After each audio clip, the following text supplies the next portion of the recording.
السلام علیکم ورحمت الله تعالی وبرکاتہ. حامد او مسلم وبعد. یو محترم ورور پوښتنه کړې ده چې یاره د سپي وژل څنګه دي چې کله سړي ته ضرر رسوي او ترېنه پتنګي او دغه رنګې په کمرو باندې بره راخیږي. جناب محترمه، هر هغه ځناور چې انسان ته ضرري او انسان ته نقصان رسوي په یو وجه د وجوهو د هغې مرګ روایي.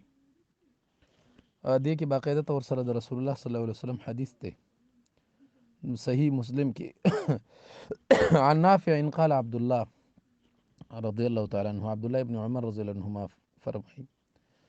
فرمي سمعت النبي صلى الله عليه وسلم يقول خمس من الدواب، څلور زناور دي لا جناح على من هغه چا باندې ګناه نشته قتلهن چې دا مړه کې فی قتلهن د دوی په مرګ کې ګناه نشته. الغراب کارغه دی، والحدأة او ټپوس دی، عقرب دی، والفارة مګه ده، والکلب العقور او هغه سپی دی چې خلک چیچي یعنی خوراک کوي. دا مسله باقاعده طور سره مسلم صحیح مسلم نه نقل کړي کتاب الحج کې باب ما يندب للمحرم وغيره قتله من الدواب في الحل والحرم. دا وګد باب پیخه.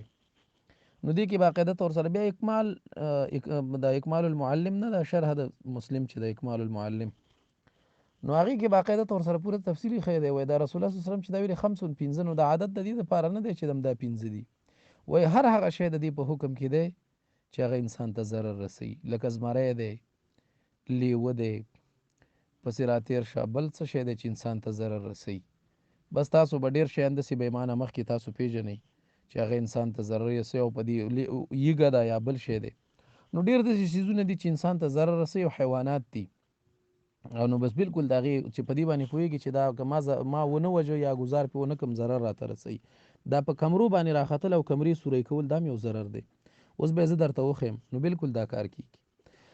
دغه رنګې ما فتاوی شامي دا مسله باقاعده طور سره کتاب الحذر والاباحه کې مسائل شتا کې را نقل کړي. ګوره داسې وایي وجاز قتل ما يضر منها، مخکې دا زناور ذکر کې بیا وایي وجاز قتل ما يضر منها، وایي جایزه ده وژل د هغه زناورو چې کوم د دغو نه دي او ضرر سړي ته رسوي. که کلب عقورن، لکه هغه سپی چې سړی خوري، وهرة او هغه پیشو ته ضر چې سړي ته ضرر رسوي. خو یذبحها ای الهره، او ذبح کوي به د هرې لره ذبحا ولا یضر بها لانه لا یفید. قوله دا قول دا خو بره د امام حسکفي شارح چې ابن عابدین شامی رحمه الله دی هغه وهرة تضر څه معنا ده؟ وایي کما اذا كانت تاکل الحمام والدجاج، یو چا کوترې ساتلي دي دجاج چرګې ساتلي دي او هغه خوري، بالکل د دې مرګ جایز دی. زه وګوره دا یو ضرر دی، دا کمرې سوری کول هم ضرر دی.